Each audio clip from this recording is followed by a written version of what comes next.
Olá, estamos iniciando mais uma live. Um pouco mais cedo hoje.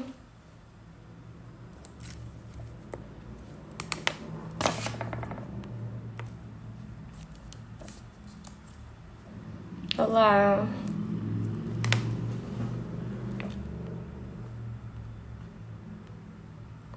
Oi, Lu.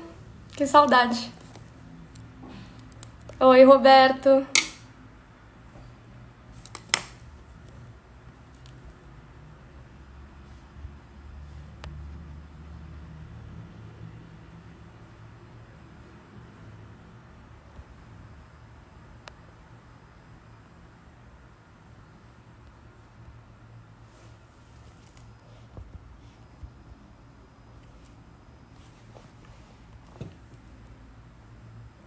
Oi, mãe.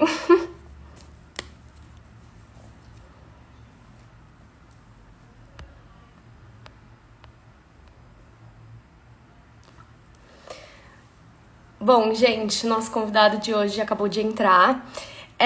Primeiro, queria agradecer todo mundo que tá aqui, hoje um pouco mais cedo, como eu já falei, mas espero que vocês aproveitem muito. A live vai ficar gravada, então quem não conseguir assistir agora vai poder assistir depois. Hoje eu vou conversar com o Nelson Baskerville, ele que é ator, diretor, autor, artista plástico, professor. Então é uma pessoa, um artista que eu queria muito conversar aqui no Infoteatro, então tô muito feliz com essa oportunidade.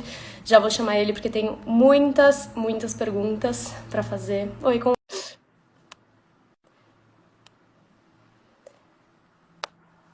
acho que tá indo.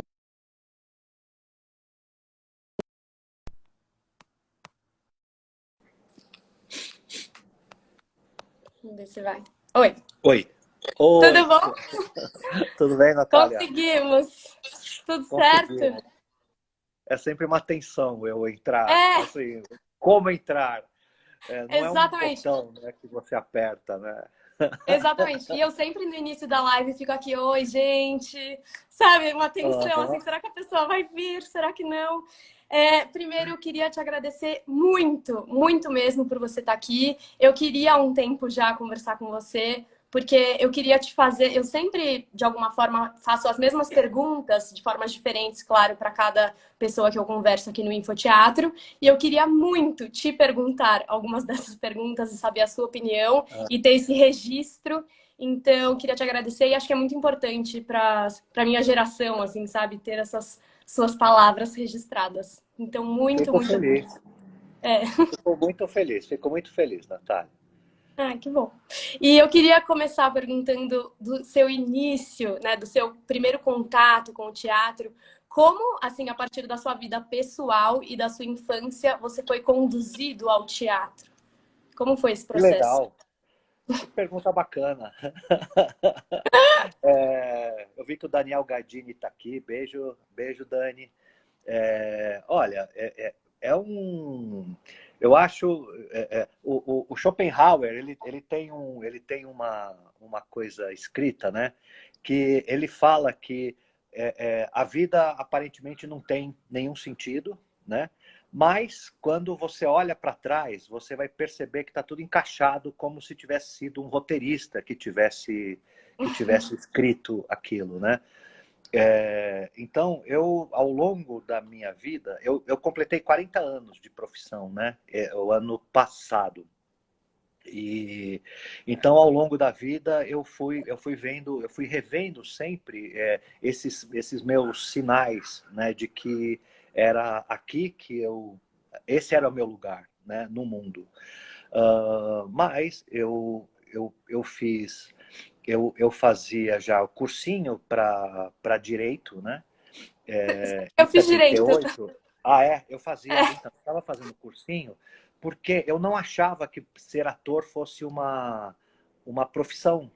Engraçado, eu não sabia. E é Santos, eu sou santista, né? Então, mas mesmo naquela época já tinha muito pouca informação sobre como é que era, né, ser ator, né? E durante o cursinho que eu fui ter conhecimento da Escola de Arte Dramática, da IAD, né? Então, já um ano antes ou 2 anos antes, em 77, eu eu estava na igreja, eu era do grupo de jovens, um grupo de adolescentes da igreja São Judas Tadeu, em Santos, e Uhum. lá eu comecei a fazer jograis, começamos a fazer via sacra, e também, paralelo a isso, eu tinha uma professora no Colégio Primo Ferreira e nós fazíamos peças infantis. Então, eu fiz duas peças infantis. Era A Farsa do Príncipe Invisível, do Greg Filho, e As Beterrabas do Senhor Duque, do Oscar von Full, que são eram dois autores santistas de teatro infantil. O teatro Ah, em Santos era muito forte. E logo depois, na sequência disso, eu prestei EAD e entrei. uhum. E você falou, né, que você não achava que isso era uma profissão. Como que você descobriu que de alguma forma isso era uma profissão? E de alguma forma a sua família tinha um pouco essa visão também? Eles te, assim, como foi essa recepção, né? Natália, ninguém quer que o filho seja ator. Assim, são pouquíssimos casos que eu vejo, né?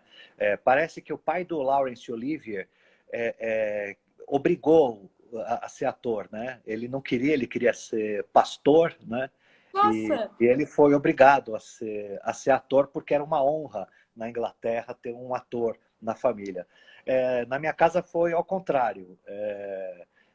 Eu fui a princípio, eu fui deserdado, né?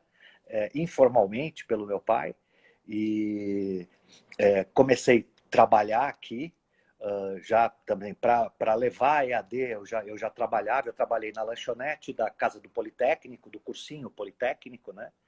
Depois eu trabalhei na Caixa Econômica Federal como Uhum. estagiário, porque, né, eu fazia USP, e trabalhei também no DSV, Detran, que era um programa de ajudar, conscientizar as pessoas a atravessarem na faixa de pedestres. Uau. Então, a notícia na minha casa foi uma bomba, porque eu acho que é a preocupação dos pais, né? Falar, nossa, você vai morrer de fome, eu não vou estar aqui para te ajudar no final. E então foi assim, a recepção foi péssima, mas eu fico muito feliz também porque ao mesmo tempo meu pai assistiu todos os exames que eu fiz na IAD, e assim, e ele faleceu logo depois que eu me formei. Então é como se tivesse sido uma aceitação da parte Uhum. dele no final da vida dele. Sim. Eu assisti uma entrevista sua, calma, é do Teatro para quem não conhece, daquele canal novo, inclusive, sigam, é muito legal. E você Aham. falou a seguinte frase, e eu até anotei aqui. Você contou, né, do início da sua carreira, e você falou: e desde então estou trabalhando com essa vida maravilhosa que a gente tem. E aí eu achei muito bonito isso, porque aqui eu ouço muitas visões um pouco pessimistas sobre a carreira do ator. E eu ouço não só aqui nas entrevistas, mas em escolas, né, em aulas de teatro, como é difícil, como é uma carreira que você precisa gostar, estar assim mergulhado. Então eu queria da onde que vem essa sua frase, assim, desse otimismo de alguma forma perante a profissão? Eu acho que eu não digo que diante da profissão. Eu acho que é diante do ofício. Porque eu acho que é diferente, sabe? Você ter como ofício o contato com a criação. E eu acho que o meu compromisso, desde cedo, foi com a criação. Até antes de saber o que eu gostava dentro do teatro, né? Mas nesses 40 anos também, eu fui percebendo que até nos momentos mais difíceis de falta de trabalho, falta de dinheiro, contas atrasadas, cheque especial e tudo, que mesmo nesses momentos, se eu me mantivesse em criação, eu me seguro, eu consigo me segurar, criando, simplesmente criando. E a criação, ela é tudo, porque eu acho que a criação aproxima a gente do sagrado, né? É quando você se alia a coisa de que você está fazendo o mundo diariamente, você está criando, você está colocando coisas nesse mundo, né? E que Sim. não são preconceitos, não são ideias pessimistas, mas que você tá sempre em contato com essa coisa que eu acho que é a razão da vida, é você se manter sempre na criação, você conseguir todos os dias criar alguma coisa. E eu falo, criação é o que for, sabe? É o que for. É você fazer um desenhinho, é você escrever uma frase, é sempre você, porque a criação também ela é uma via de mão dupla, ela é a partir de você para fora, para o mundo, e é do mundo para dentro de você também. Então, eu acho que a gente está sempre se escavando. Então, eu tô nessa escavação constante de me escavar, de me conhecer, de visitar lugares que eu não conhecia ou que eu deixei de lado um tempo. Então, essa é esse contato com a criação que te mantém no frescor da vida. Eu acho que é o frescor da vida, você ter essa vida fresca, original, espontânea, você sempre se manter assim, criando, manter fazendo. Então, eu acordo feliz para ir trabalhar, sabe? E eu acho que isso diferencia muito a gente, mesmo se a gente está ganhando mal às vezes, mesmo, mas a gente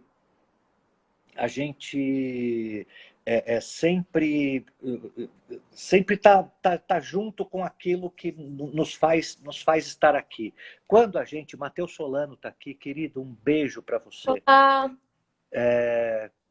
A gente realmente a gente não pode levar a vida, né, como se fosse um fardo, uma coisa pesada. A gente tem que entender essa que é essa passagem, né, que a gente está aqui passando por aqui, né? E Então você, você tem que fazer disso uma coisa, um evento, né? você saberia explicar de onde tirar essa força, assim, que eu acho que nem deveria ser uma força, né, se é uma questão da criação e tudo mais, mas de onde tirar essa, diante dos problemas e das circunstâncias ruins que estamos, né, vivendo nesse momento, até no país, de onde tirar essa energia para criar, entende?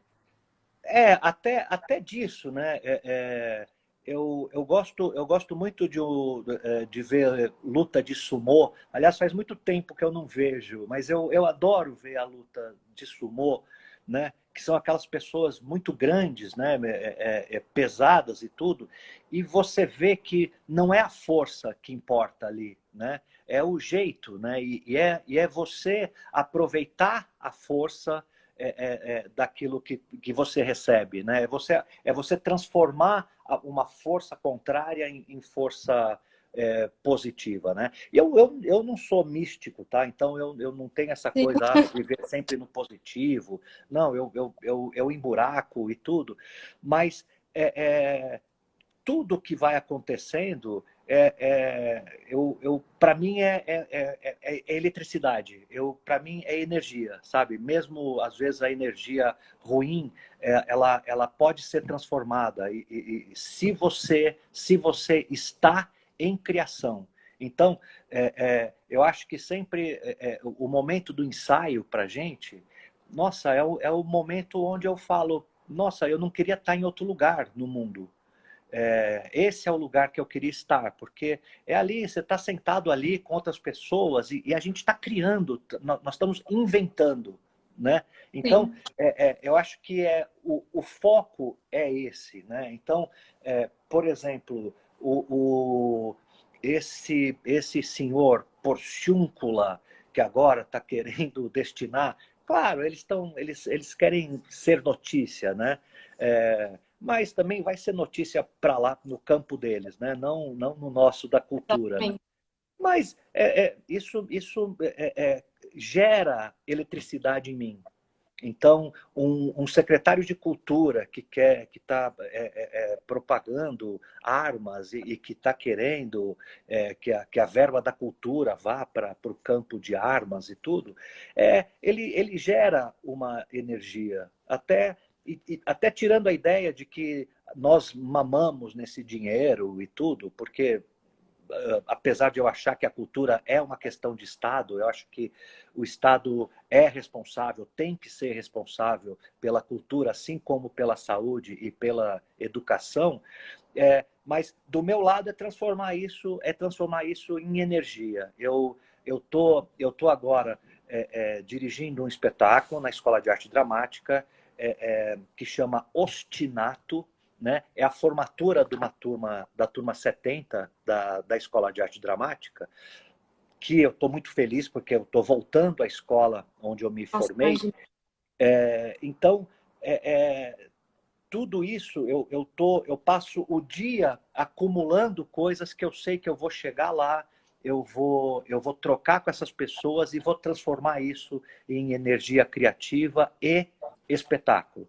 Que, Uhum. aliás, acho que é curioso, né? Porque o Ostinato, esse espetáculo, ele trata da formação de um grupo de atores a partir de 2016. Então, a partir do golpe contra a Dilma Rousseff,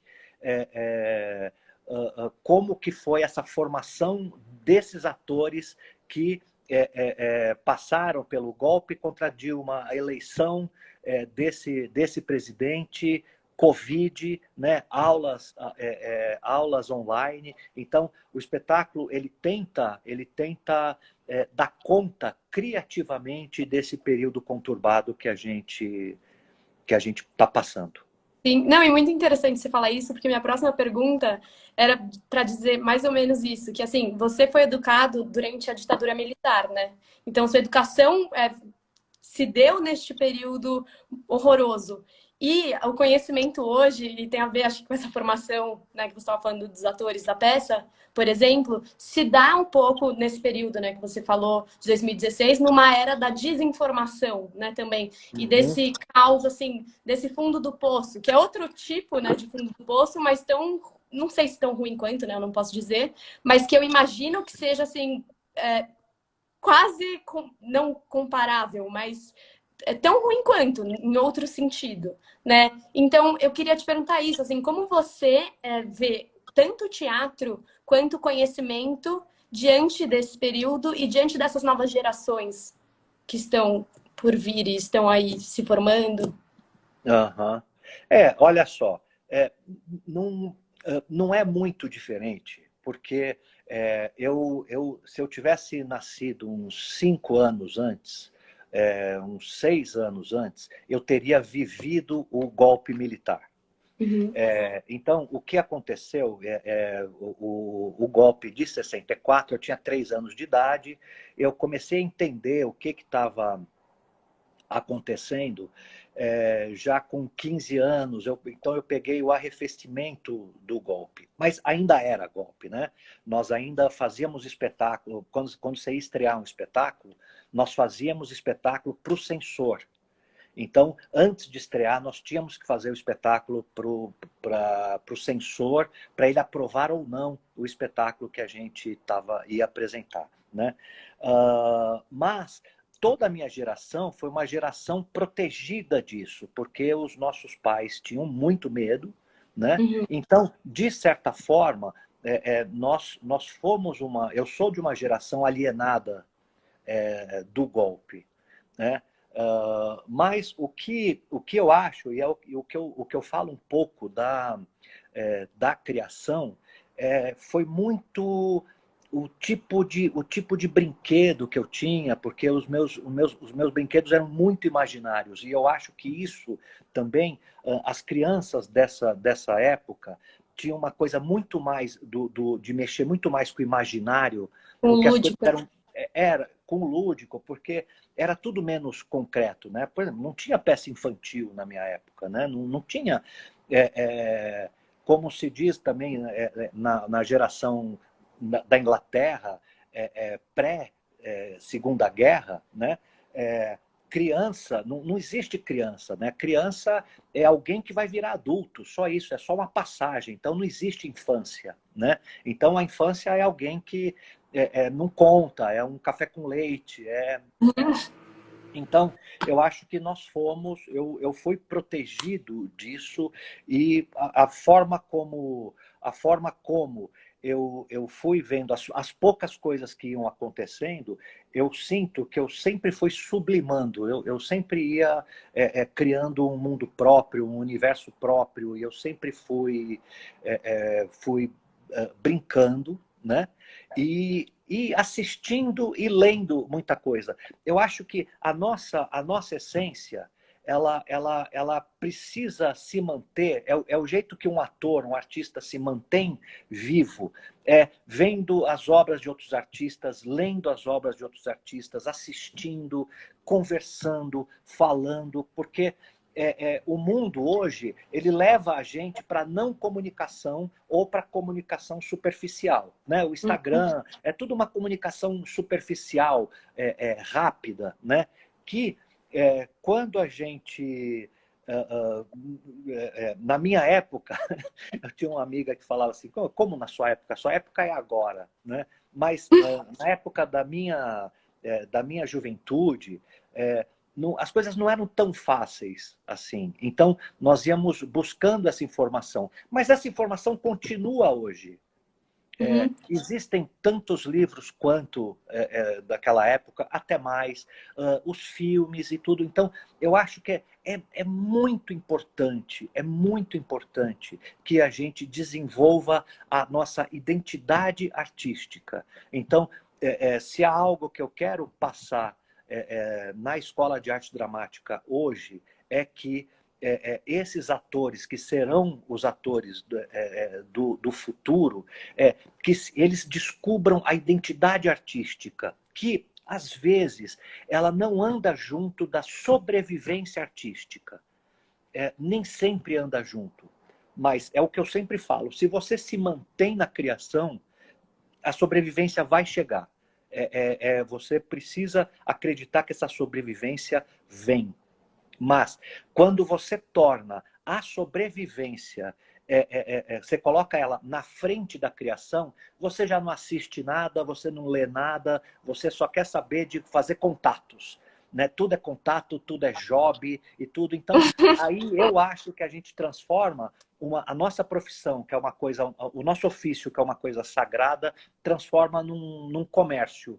E eu acho que é muito importante. E eu não rasgo dinheiro, não estou falando nada de rasgar dinheiro, de falar, não, isso não é importante. Não, é muito importante, sim.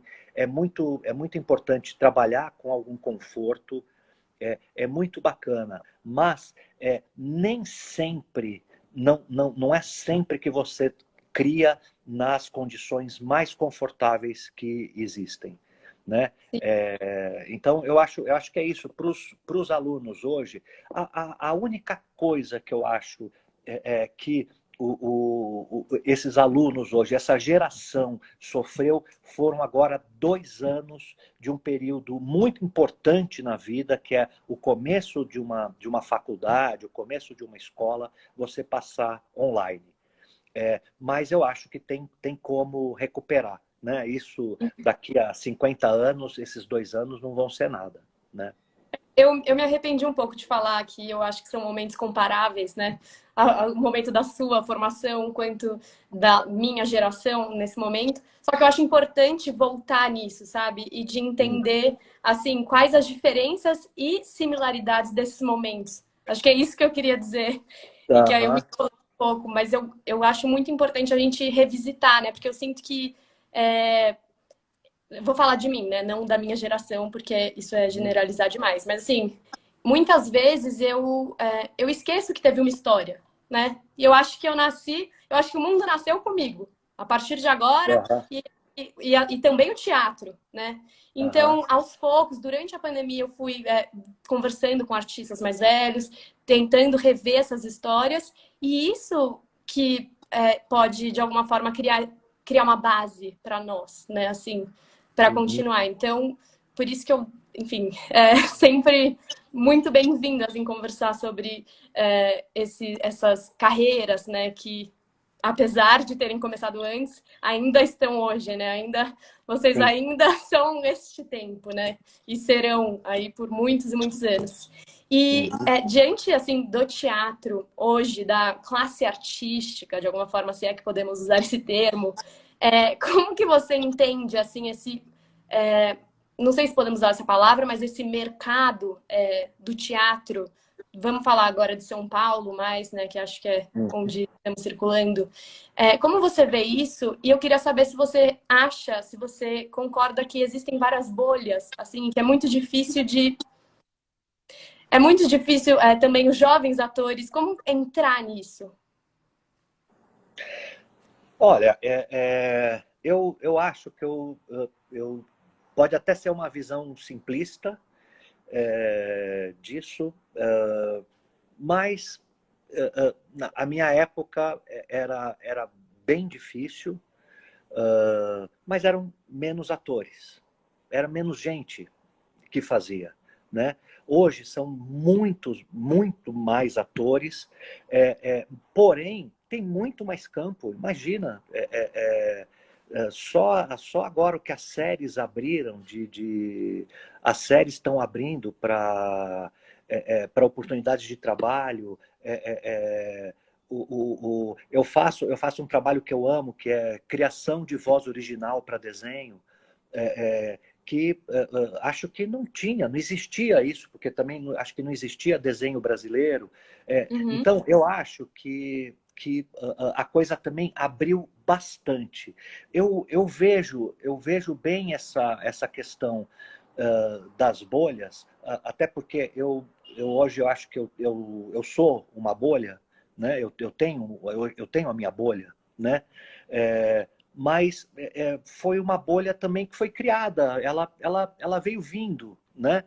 Se você for imaginar que é, é, em 2000, mais ou menos, 2000 e pouco, antes disso, assim, a única oportunidade que um ator tinha de trabalhar eram produções. O teatro de grupo praticamente não existia. Era um movimento fraco, sem dinheiro, praticamente amador. Né? Uhum. E outro era televisão, e televisão era a Rede Globo. Ou era Globo, ou não tinha, né? Não tinha nada. Assim como teve a Tupi e tudo, mas se a gente for entender que desde a criação da televisão, sempre foram 90, 100 atores empregados, perto de centenas de outros e milhares de outros atores. Né? Então, eu acho que era muito difícil até 2000 e teve a Arte contra a Barbárie, que foi esse movimento do teatro paulistano, né, que falou, não, esse dinheiro é da cultura, não é de algumas pessoas. Né? Então, isso abriu um caminho e abriu uma frente de trabalho para quem, naquela época, não tinha um espaço, né? Ou era, então, a profissão estava muito ligada ao sucesso, a você acontecer. E eu acho que isso que é diferente hoje. Isso hoje é muito diferente, porque você pode ter uma vida numa companhia de teatro, você consegue ter uma vida de apresentações. São Paulo tem centenas de centros culturais que você apresenta, você recebe por isso. Eu acho que as oportunidades hoje foram muito maiores. Agora, por exemplo, falando em bolha, eu nunca consegui entrar no mercado de locutores, por exemplo. Mas é um exemplo, né?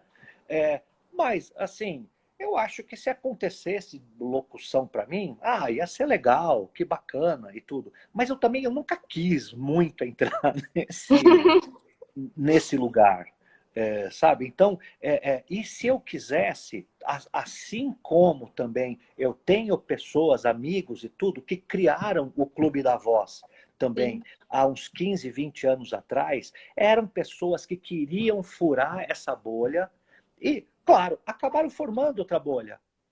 Formaram outra bolha. Mas, e é isso que eu estou falando, eu acho que teatro é muito, arte é muito a vocação, a tua vocação. E a tua vocação é furar bolha, é abrir espaço, sabe? É preservar e abrir espaço. Preservar e abrir espaço, sabe? É você chegar num lugar e preservar aquilo, e você criar o seu próprio espaço. E isso, se você tem na cabeça o sucesso, e só o sucesso serve para você, eu acho que aí você vai. Aliás, eu acho que quem procura acha. Você vai achar sucesso, talvez seja em outra coisa. Talvez você se transforme num ótimo vendedor de alguma coisa, num ótimo apresentador de comercial. Então, eu acho que a gente tem o que a gente procura, sabe? Mas precisa entender muito qual é essa procura. A gente precisa entender. Porque às vezes é vago, né? Às vezes é vago. Você falou também como que eu comecei e como que eu Uhum. descobri que existia a escola de arte dramática. É, eu tinha um ator chamado Quito Junqueira, ele é falecido, depois ele foi até deputado, e foi um ator que estourou na minha época, ele fazia um hippie numa novela, e todo mundo ficou fã desse cara. E eu fui saber, ele era primo de um amigo meu lá em Santos. E eu fui atrás desse meu amigo e falei, eu quero conhecer teu primo, porque eu quero saber como é que faz teatro. E viemos os dois adolescentes de 15 anos aqui para São Paulo. A gente não entendia nada de São Paulo, não tinha GPS, não tinha nada. Ele morava numa rua chamada S4, no Brooklyn. Então, era um lugar dificílimo de chegar. E quando nós chegamos na casa dele, ele falou assim: mas o que, que vocês querem? Por que, que vocês estão atrás de teatro? Né? Aí, mas é claro que foi. Ele falou assim, meu, não é que a gente quer atrás de teatro, a gente quer ser que nem você. A gente quer ter essa fama, eu quero ser amado, né? E ele falou, eu fiz a escola de arte dramática. Foi aí que eu descobri que existia Uau! a EAD. Foi aí. E ele tratou a gente até com certa frieza. Né? E graças a Deus, porque ele falou: vocês pensam que ator não estuda? Vocês pensam o que vocês estão pensando da vida, seus moleques?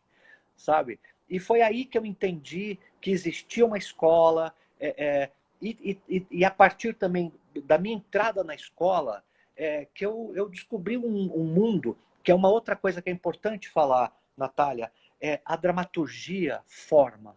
Se você lê os principais dramaturgos do mundo, você entende o mundo. Eu conheço o mundo porque eu li dramaturgia. E eu li muito mais dramaturgia do que prosa, do que romance e tudo. Então, você entende, você consegue... Se você lê Chekhov, você entende o mundo. Se você lê o Ibsen, se você lê Strindberg, se você lê o Shakespeare, se você lê Molière, você entende o mundo, entendeu? Porque o teatro, ele já é uma formação cultural. Uhum.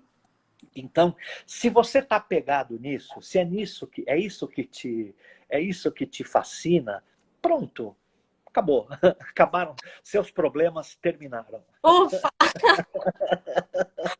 É muito bom isso. Não, porque até. Eu não lembro com quem que foi, mas eu tava conversando dessa questão, né? De querer ser atriz, de olhar isso às vezes como uma condenação, sabe? De, Ah, nossa, por que que eu não quis muito ser advogada? Ou por que eu não quis, sabe? E aí, então isso que você falou agora é tipo, meu Deus, assim, como de alguma forma, tudo que você falou, assim, durante esses 30 minutos foram num sentido, nossa, sabe? Isso faz sentido pra mim. E acho que pra sim. muitas outras pessoas que vão É, eu ouvir acho, essa é, eu conversa. acho, Tá? eu acho que faz muito sentido. Eu tive um mestre também, eu trabalhei com o Fauzi Arap, né? Que foi meu grande mestre, e ele tinha essa ligação sagrada com teatro, sabe? E eu sinto que quando você quer dessacralizar isso, quando você, sabe, já ouvi muitos colegas falando, nós somos apenas prestadores de serviço e a gente vai vender o nosso serviço. Eu não acho que ser ator seja isso, sabe? Eu não acho que você aprende 3 ou 4 regras sobre ser ator e sai fazendo. Até porque o teatro tem uma coisa que é tão maravilhosa que tudo que você sabe não serve e não te protege do que está pela frente. Então, meus amores, estejam preparados, porque o que você sabe não serve para a próxima peça. O que você conhece não vai te proteger da peça, porque o diretor vai falar, não é isso que eu quero. Não é isso que eu quero. Eu já vi isso. Então, porque o teatro está sempre procurando essa nova fresta, sabe? Esse novo buraco, essa nova forma. Tá sempre procurando. Então, eu acho que é mais uma coisa muito, muito bacana. Quando eu começo sempre um espetáculo, é impressionante, não é charme. Eu não sei como fazer. Eu não sei como fazer, mas por experiência eu sei que eu sentado diante da obra, diante do desafio, junto com as pessoas, eu sei que eu vou fazer. Eu Sim. sei que eu sei que vai sair, eu sei que vai ser, porque o teatro ele é consequência, sabe? A peça, o espetáculo que a gente faz é a consequência do trabalho e da química e das pessoas envolvidas. Sim, não, e isso que você falou das pessoas, é até uma coisa que eu tinha anotado aqui. Numa entrevista que eu fiz com o Norival Riso, eu perguntei dessa questão das bolhas, tudo mais, como ele via, né, isso na classe teatral. E aí ele falou o seguinte, ele falou, como que eu não vou trabalhar com aquelas pessoas que eu confio, né? Então, assim, como que eu vou deixar, ainda mais hoje que estamos vivendo um momento, né, em que as oportunidades estão mais escassas, a volta da pandemia, como que eu não vou me juntar àqueles que eu já tenho essa química, né, de trabalho. Então, eu tenho entendido cada vez mais que é necessário achar essas pessoas, né? Você Sim, concorda? Sim. eu concordo, e aí até eu queria falar 2 coisas para você. A minha vida profissional, ela começou com 2 professores da IAD, que foram meus professores, e que assim que acabou a escola, eles me chamaram para trabalhar, né? Que foi o José Eduardo Vendramini e o Celso Bem, Frateschi. Foram dois diretores, foram meus primeiros diretores dentro da escola e depois fora da escola. Eu me profissionalizei em 81 com o Vendramini, numa peça infantil. Agora, durante a pandemia, eu e eu fico muito feliz quando isso acontece. Eu abri 2 oficinas de autoficção, né? Então, que era para a gente escrever junto, né? Para as pessoas criarem o próprio espetáculo. E foi uma experiência maravilhosa. Primeiro, entre o se manter criando, porque uhum. eu, durante a pandemia, no dia que eu me fechei aqui em casa, eu falei, vamos lá, calma e vamos ver o que a gente vai fazer. Eu produzi muita obra, muita pintura, eu pintei muito, né? E criei essas 2 oficinas, foram maravilhosas, das Tripas Coração e Terminal Só, onde eu tive contato com 44 atores e atrizes, mais atrizes até. E dessas pessoas saíram 44 trabalhos solo, que, na medida, foram se desenvolvendo ou não, ou estão se desenvolvendo. E Uhum. a Carolina Borelli, que eu conheci na oficina, ela está comigo no Anjo de Pedra agora. Né? Então, a bolha é essa, o que o Nori falou para você. A gente trabalha com quem a gente conhece, com quem a gente gosta, com quem você se identifica, Uhum. porque o trabalho hoje, para mim, é muito mais importante as pessoas com quem eu trabalho do que até o trabalho em si, sabe? Porque a criação também, ela tem que estar num espaço propício, né? Sim. O Joseph Campbell, no Poder do Mito, ele fala a magia do mágico, ela não funciona em qualquer lugar. A magia tem um círculo definido que é onde ela funciona. Eu sei que a minha magia ela funciona no meu círculo, na minha bolha, e que aqui isso vai acontecer. E isso vale para o público também? Como assim No sentido da sua magia funcionar naquele determinado círculo? Não, então, mas aí é quando essa magia você mostra para o público. Você Tá. vai levar o resultado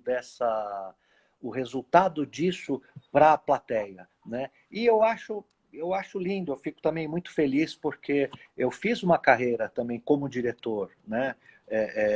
Onde o público vai procurar peça minha e vai assistir peça Uhum. minha e conhece, já assistiu mais de uma, então eu fico muito feliz, que é parte da magia. Eu acho que é parte da magia. A vida é mágica.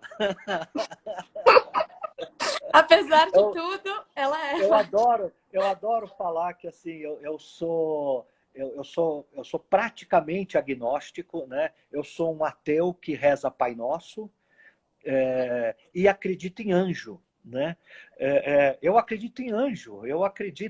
Então, bom, não também é coincidência, mas eu estou fazendo um Anjo de Pedra agora, né? Exatamente, vamos falar Então, da peça.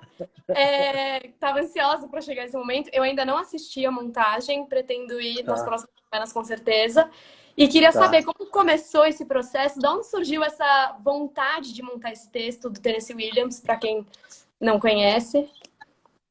Olha, eu sempre quis montar a peça. Todo mundo sempre quis montar o Bonde Chamado Desejo e a É. Margem da Vida, que eu adoro. E a Margem da Vida eu ainda vou montar também. Um dia eu monto.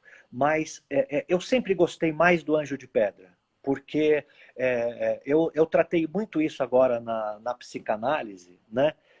Também porque meu amor por esse texto do Tennessee. É porque eu sou alma, eu sou o personagem feminino da peça, Uhum. que é alguém que não suporta o mundo, para quem o mundo é muito agressivo, e ela escolhe a saída lírica para as coisas, sabe? Mas é alguém muito machucado, e machucado por uma sociedade retrógrada, uma sociedade machista, misógina, homofóbica, né? Armamentista, que hoje a gente tá vendo, né? Nossa. Mas é porque eu sempre me identifiquei muito com essa personagem. E sempre achei também que o Anjo de Pedra é uma peça, ela é a peça mais, ela é a peça mais direta do Tennessee, sabe? Ela é direta, o que ele quer falar tá ali. Alguém que acredita na espiritualidade em conflito com alguém que acredita na materialidade das coisas, numa vida material, né? Que é a ciência, né? Então, sempre foi a peça que eu quis montar. E, durante a pandemia, eu me toquei dessa questão da gripe espanhola, né? Que o Tennessee coloca a peça durante a epidemia de gripe espanhola. E já nos estudos preliminares da peça, a gente foi descobrindo que é igual, teve, Quando que teve começou? a gripe espanhola em Não, 1900. os estudos dessa peça, agora para essa Bom, montagem. começou a minha parte começou durante a pandemia, uns 6 meses antes, né? Tá. E a peça, o nosso ensaio foi relativamente curto, né? Nós ensaiamos 9 semanas. Foram 9 semanas de ensaio. E, mas nesses estudos a gente descobriu a gripe espanhola, que o Tennessee escreveu durante essa epidemia. Ele cita a epidemia. O personagem do John, ele vai para outra cidade isolar o vírus da gripe espanhola. Então, e a gente também foi descobrindo que pessoas foram presas por não querer usar máscara, sabe? Então, vieram os negacionistas e Meu tudo, Deus. tudo igual, Muito tudo igual. igual, é, tudo igual. Então, eu acho que, assim, para colaborar com tudo que eu estou falando hoje para você, né, eu falo que o Anjo de Pedra, ele é um espetáculo do tempo da delicadeza. Sabe, eu acho que a gente precisa voltar à sensibilidade, sabe? A gente precisa voltar a se magoar com o mundo, a se indignar com o mundo, sabe? Porque as coisas estão tão absurdas que a gente não perdeu a nossa indignação. E eu acho que e perder indignação com delicadeza, que eu acho que tem uma coisa do Tennessee Williams que é maravilhosa, né? Ele conta a história de uma violeta, de uma flor, que nasce no topo das montanhas mais altas, onde não tem nenhuma vegetação, porque é um lugar tão ermo que não tem. Isso é verdade, tá? Uhum.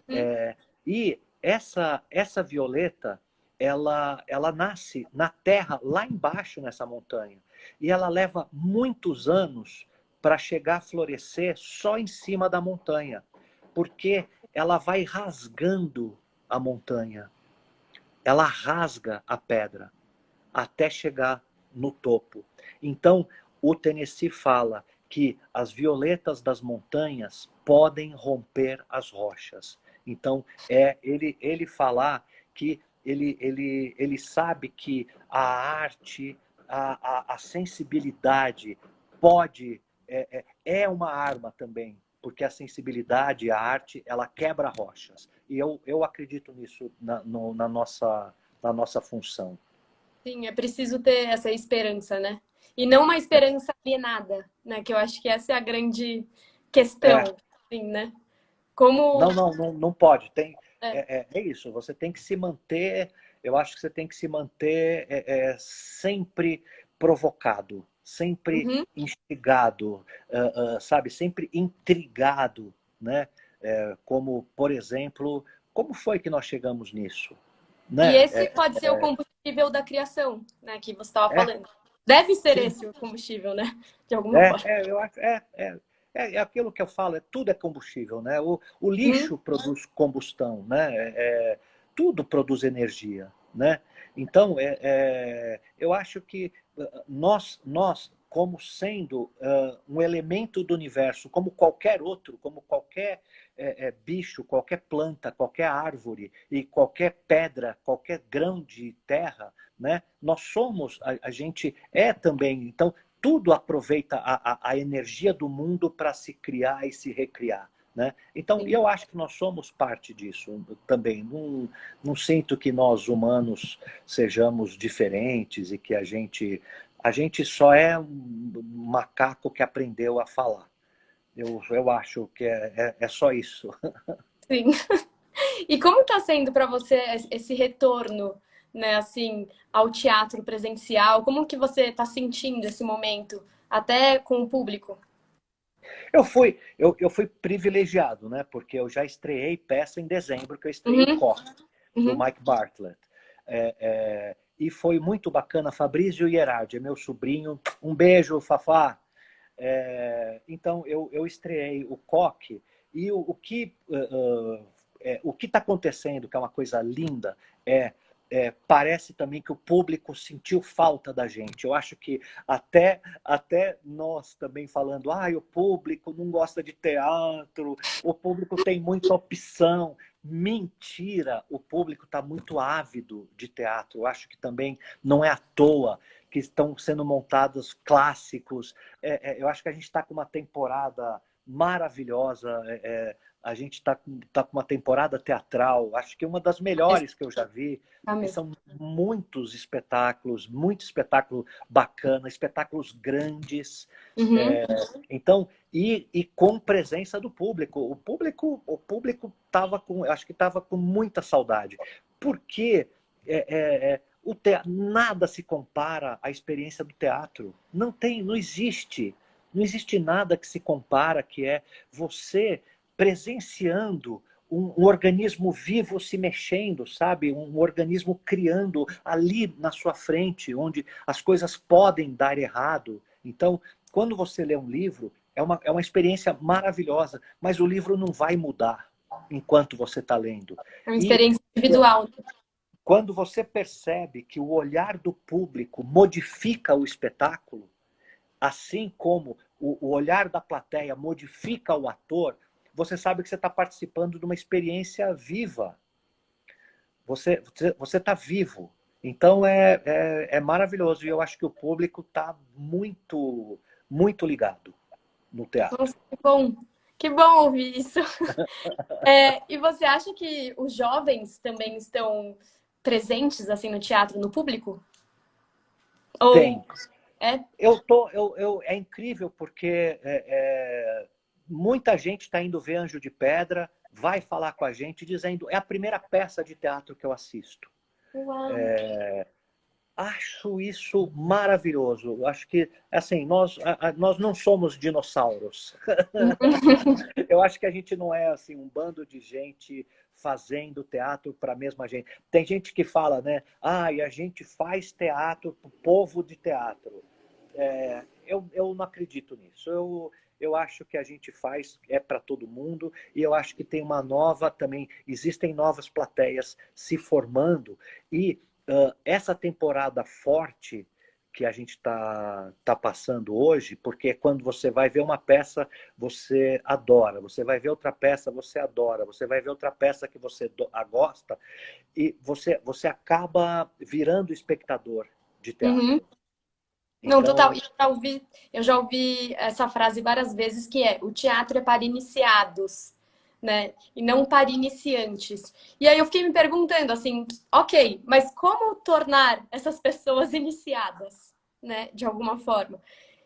E aí acho que essa busca, né, um pouco, assim, como aproximar essas novas gerações, esse novo público, pessoas também de outras bolhas, né? Porque a gente também está falando de pessoas que têm um poder aquisitivo, que conseguem ir ao teatro, como expandir isso, né? uhum, Tornar isso sim. acessível. E acho que essa é a eterna busca, né?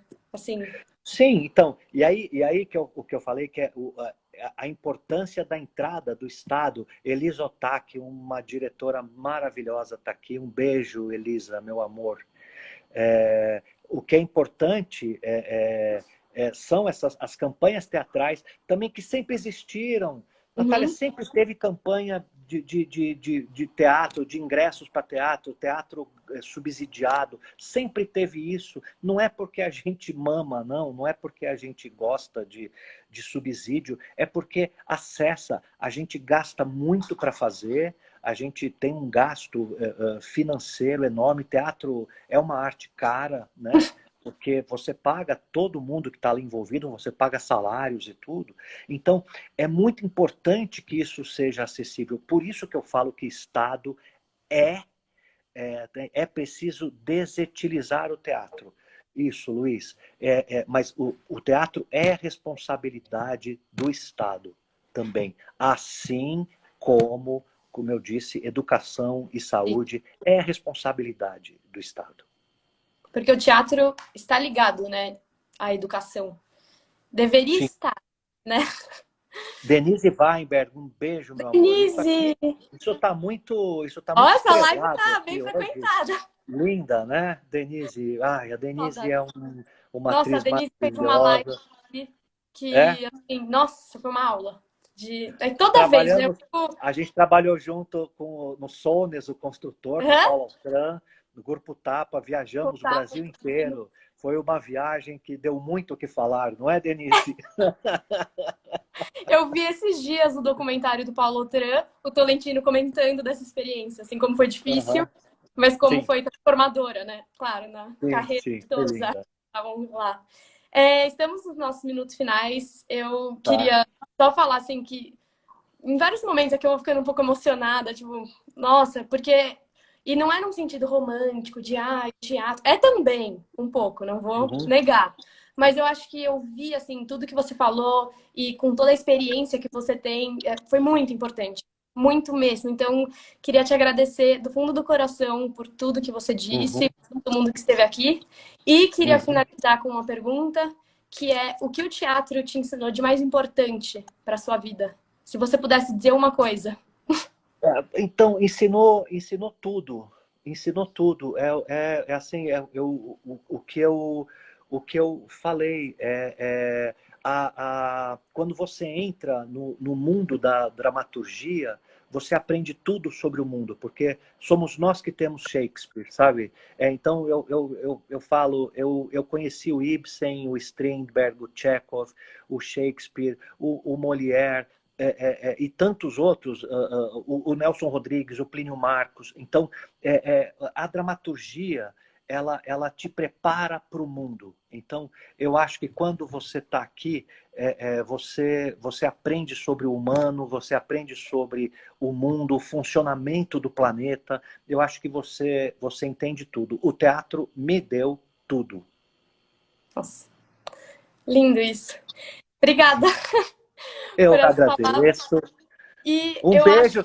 Tanta gente linda participou, então, eu gente. acho que a Denise estava tentando ligar para. Deixa eu ver se eu consigo, se ela quiser, né? Claro. Ela me ligou pelo Instagram. Vamos ver, eu convidei ela se ela entrar aqui para dar um beijo. Mas é Fábio isso. Pena está aqui também. Muitas pessoas. Obrigada a todos.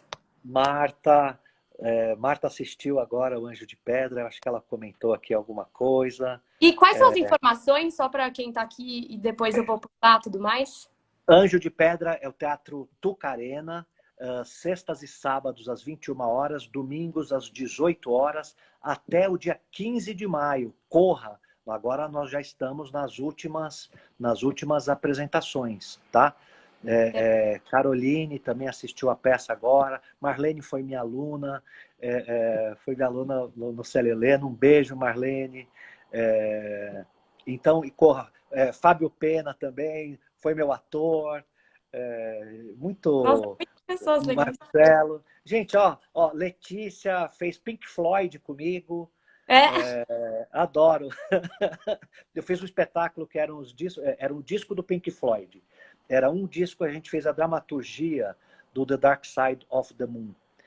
A Vera está falando que vai no dia 6. Elvio, um beijo, querido. Acabou a não posso live. deixar de falar uma coisa, que tem o seu site, né, que tem todos os seus trabalhos e tal, e eu entrei, né, para fazer a nossa entrevista e já tinha entrado antes, e eu acho incrível como tem 1000 imagens de peças que você já fez, 1000 imagens Sim, das suas obras de arte, que a gente também não falou sim. disso no tempo, mas o Nelson é um grande artista plástico, então entrem no site, eu vou colocar depois nas informações da live, que eu acho que vale a pena olhar, assim, que eu acho que de alguma forma transmite tudo que você falou aqui, né? Muito bacana. Muito É bom. isso. Muito Muito bom. obrigada. Espero Obrigado, nos vermos no querida. teatro. Irei com Então certeza tá. na peça. Vai assistir e me avisa quando você for, tá bom? Combinado. Tá bom. Merda para todas as apresentações. Beijo. Um beijo. Tchau. Tchau, gente. Beijos.